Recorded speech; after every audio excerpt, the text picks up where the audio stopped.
Assalamualaikum, selamat malam. Ketemu lagi ngopi bareng bersama Ujang Rawing. Andum Kauro kali ini bab nyipta kasucian ya, atau kekuatan hati, ya, kekuatan hati. Bagaimana ya dengan kekuatan hati itu? Nah, sekarang begini. Cipta yang sudah tergambar, yang sudah terbentuk di dalam otak. Nah, hati ini pun sangat perlu banget dan penting banget untuk mengabulkan hasil cipta tadi. Nah, jadi harus seperti apa? Ya, seperti ini misalkan. Hati yang akan kita pergunakan untuk nyipta, dia itu pun butuh kekuatan atau butuh bersih atau suci. Seperti apa cara membersihkan hati itu atau mensucikan hati? Salah satu dari bab pembersihan hati atau kekuatan hati yaitu adalah kita harus bantu dengan minum air ya, sehari 5 gelas kecil atau 6 gelas kecil ya. Tapi minumnya dalam 1 gelas, nggak boleh sekali langsung habis. Jadi dalam 1 gelas kecil itu minimal kita minum 2 kali atau 3 kali cegukan, dia baru selesai ya. Dan itu harus air putih yang dimasak ya, yang kita rebus. Jangan minum air putih tapi mineral atau yang bersifatnya kemasan, tidak boleh. Kenapa? Karena itu sifatnya tidak alami dan itu adalah mengandung suatu obat ya, kaporit misalkan. Nah, air yang sudah mengandung obat kimia tidak bisa diserap oleh tubuh atau hati tadi ya. Tubuh kita ini hanya bisa menyerap minuman, makanan yang alami. Tidak bisa tubuh kita ini menyerap makanan yang bersifatnya berkimia ya. Makanya untuk memperkuat hati, hindarilah makanan-makanan yang berkimia atau ber-MSG ya. Jadi yang harusnya yang alami. Ya. Selain itu, kita harus bisa mengurangi sifat yang makannya bernyawa. Misalkan harus kita kurangi makan yang namanya ikan atau daging ya, itu yang sifatnya bernyawa. Itu harus kita kurangin. Di sini tidak melarang, hanya mengurangi. Kenapa seperti itu? Karena begini, lebih baik tubuh kita ini kemasukan sari-sari vitamin atau buah-buahan atau sayur-mayur ya, daripada darah kita kecampuran darah hewan ya, atau roh hewani. Nah, kalau manusia lebih banyak kecampuran roh hewaninya, maka manusia itu bukan kuat hatinya, melainkan yang kuat adalah nafsunya dan emosinya yang timbul ya, yang akan lebih kuat. Makanya itu dihindari ya, makanan-makanan yang seperti itu. Yang kedua, makanan apa? Nah, makanan zaman sekarang adalah yang harus kita hindari, semacam mie atau sosis atau minuman-minuman kemasan yang lainnya, itu harus kita hindari. Kenapa? Karena itu berkimia semua dan itu tidak bisa diserap oleh tubuh. Ya. Kalau tubuh kita tidak bisa menyerap itu, apalagi hati. Hati itu sifatnya halus dan suci. Dia hanya bisa memakan makanan yang sifatnya halus-halus. Mungkin makan bubur lebih baik. Terus kalau bisa makan sekarang itu kalau makan nasi tunggu sampai dingin, jangan panas makan. Kenapa? Karena itu akan menaikkan gula darah kita ya.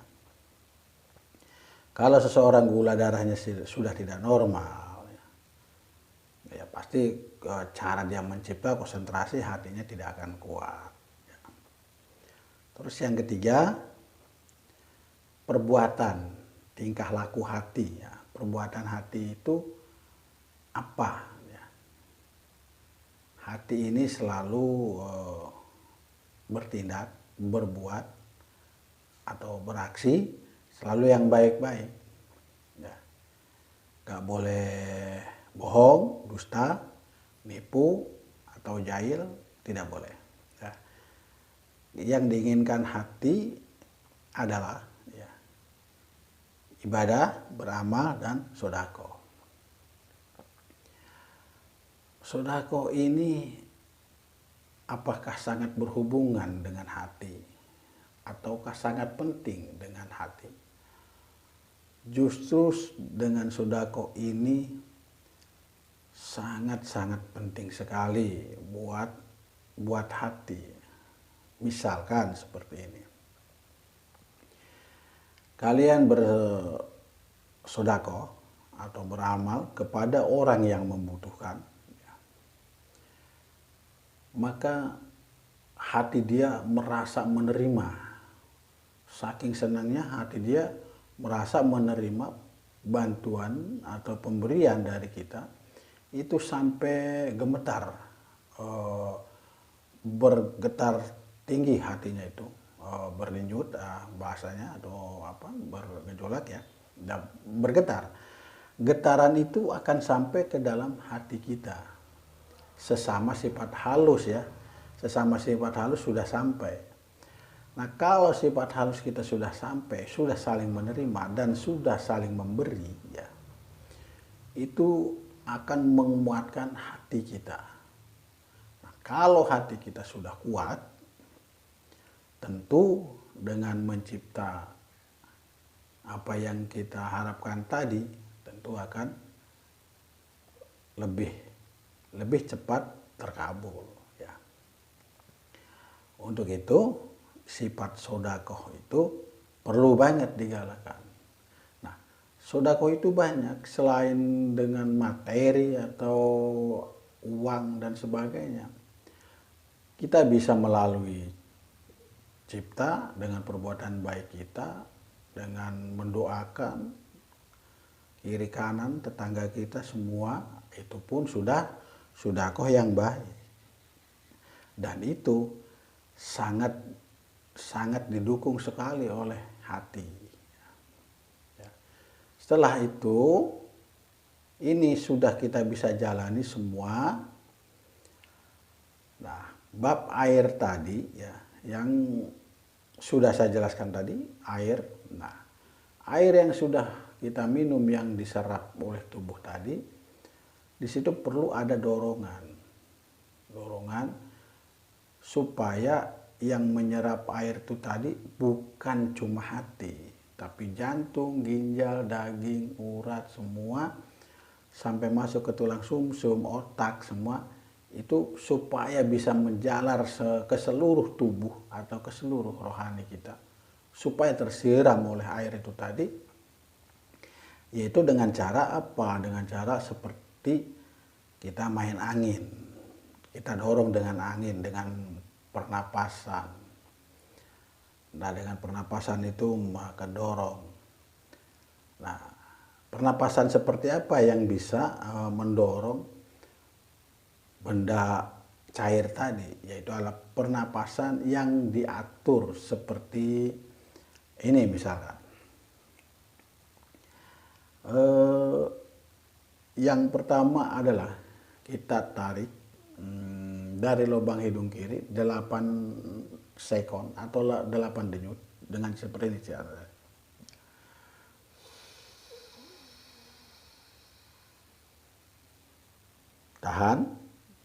Tahan juga 8 sekon.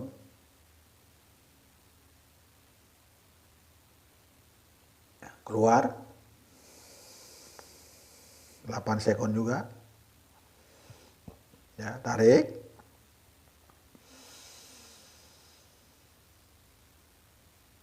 delapan sekon juga, tahan,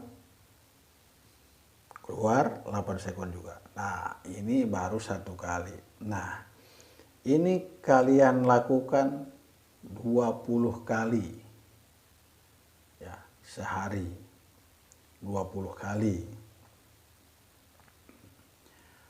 Yang kedua adalah 10. Nah, misal gini.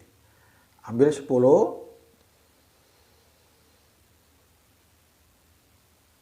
ya, tahan 10,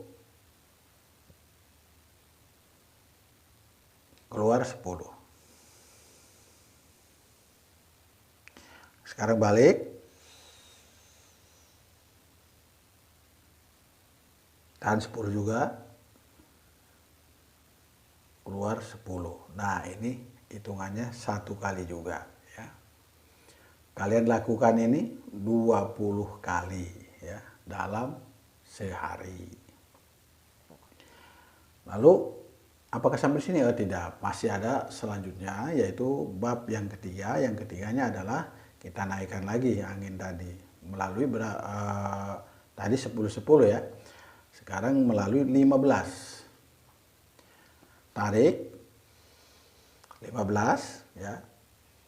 Tahan 10, keluar 15. Tarik 15, tahan 10, keluar 15. Itu hitungan 1 kali juga. Nah, kalian lakukan itu 20 kali, ya. 20 kali dalam sehari. Setelah itu naik ke bab 4, yaitu adalah 20, 20, 20. Jadi tarik 20, tahan 20, keluar 20. Sama seperti tadi, dari lubang kanan kemarin, itu selama 20 kali. Nah, yang terakhir ya adalah tarik 26, tahan 8, keluar 26, terus dan sebaliknya. Dan ini harus kalian lakukan. Kalau yang ini gunanya apakah sekedar itu hanya untuk mendorong cairan tadi? Tidak. Ini adalah bab kesucian. Jadi bab kesucian itu harus terdorong oleh napas yang bersih, oleh napas yang baik, ya, oleh hawa murni yang baik. Kenapa saya katakan begitu? Angin yang kalian hisap melalui lubang hidung itu bersih karena yang kotor sudah tersaring oleh bulu-bulu hidung, sudah terjaga. Dan itu beda dengan kalian masuk angin. Kalau kalian masuk angin, itu adalah masuknya dari pori-pori, ya, dari pori-pori, sehingga dia mandek di suatu tempat, itu yang disebut masuk angin. Kalau ini angin yang memang dari luar sengaja kita masukkan lewat hidung, justru kita keluarkan lewat semua pori-pori, ya. Jadi beda dengan kalian masuk angin, ya, angin ini.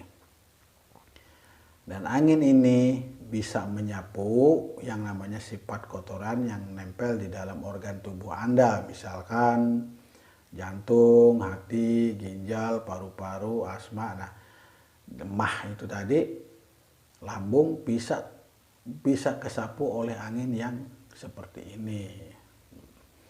Makanya angin ini sangat penting sekali buat bagian rohani kita. Tapi angin ini ada 2, ya, yang mungkin kalian sudah baca di part lainnya, yaitu angin yang kasar. Itu angin adalah buat olahraga, maksudnya buat olah fisik kita, buat olah badan kita. Dan yang ini adalah untuk rohani kita. Nah, kalau kalian bisa mengikuti terus di ngopi bareng bersama Ujang Rawing di Andum Kawruh, mungkin kalian akan tahu semua tentang bagaimana permainan angin kasar dan halus. Kalau kalian sudah bisa kuasai kasar dan halus, maka kalian akan mudah mencapai apa yang kalian ciptakan tadi. Untuk bab angin yang menguatkan hati atau dengan sedekah ini cukup sampai di sini. Wassalamualaikum warahmatullahi wabarakatuh.